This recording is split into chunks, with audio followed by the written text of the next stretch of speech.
Professor Elnaboulsi, welcome to the Turin School of Local Regulation.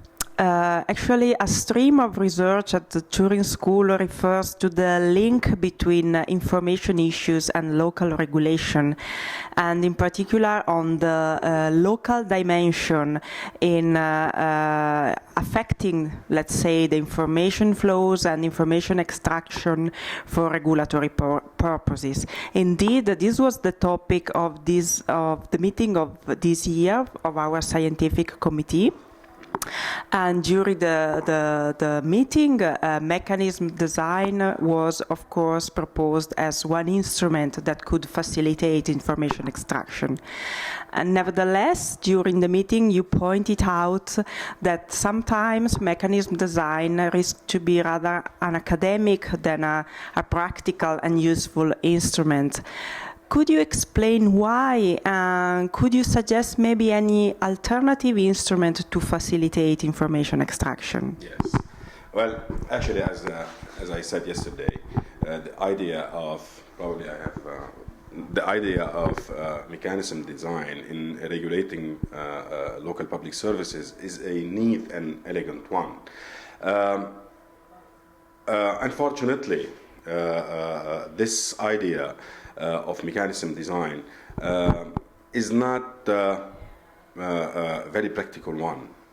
My concern is on the practical ground. How can we apply it? Can we apply it, and how?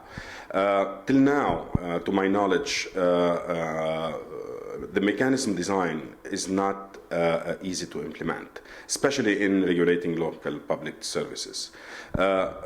We need a huge amount of information, and sometimes this information we don't have it. And second, it is too costly to implement in regulating local public services. So the point is, what can we do now? Can we stick with this mechanism design issue, or can we find something to replace it? To my knowledge, the research, the economic research lately on the social value of information can be used in regulating water services or local public services. The idea is, today, local authorities have access to a huge amount of information published by under a regulatory or mandatory status, or probably by NGOs or watchdog groups. So why can't we make the best use of these publicly disclosed information? The work on the social value of information started lately in 2000, and I think there is a room to use it in regulating water services. The idea is local authorities are facing two kinds of information. We have what we call the public information, publicly disclosed information, even if it is not complete, but we can use it.